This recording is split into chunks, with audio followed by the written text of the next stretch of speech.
Hello cinema lovers, welcome back to Rajarao reviews. ఈరోజు మనం Kingston and శపించిన సముద్రం మూవీ గురించి అయితే మాట్లాడుకుందాం. శపించిన మూవీ ఎందుకన్నా అనేది మొత్తం మీరు రివ్యూ చూస్తే క్లారిటీ వస్తుంది. ఇందులో జీవి ప్రకాష్ మెయిన్ లీడ్గా అయితే యాక్ట్ చేశారు.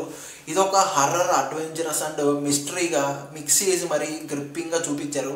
అసలు ఈ సినిమా హిట్టా ఫ్లాపా చూద్దాం.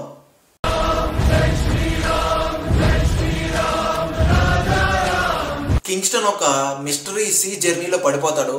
అసలు ఈ సముద్రం వెనుకున్న సీక్రెట్ ఏంటి, మన హీరో ఈ మిస్టరీని, శపించిన సముద్రాన్ని ఎలా బ్రేక్ చేస్తాడు, ఈ సస్పెన్స్ని సినిమా చూసి తెలుసుకోవాలి.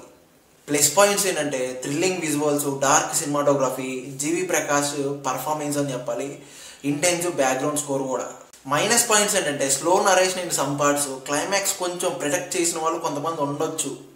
ఫైనల్ వర్డిక్ట్ ఏంటంటే ఓవరాల్గా ఈ మూవీ హర్రర్ అడ్వెంచరస్ లవర్స్కి పక్కాగా ట్రీట్ అని చెప్పొచ్చు. కానీ కమర్షియల్ మూవీ ఫ్యాన్స్కి కొంచెం స్లో అనిపించవచ్చు, కొంచెం ప్రెడిక్టబుల్ చేస్తారు, కొంచెం పేషెన్సీ కావాలి. ఈ సినిమా మీరు చూసారా, మీకు ఎలా అనిపించింది? ఈ సినిమాకి నా పర్సనల్ రేటింగ్ అయితే పక్కనే ఇస్తున్నాను, చూసేయండి. ఇంకా నా రివ్యూ నచ్చితే ఒక లైక్, షేర్, సబ్స్క్రైబ్ అన్నీ కొట్టేసండి. Thank you.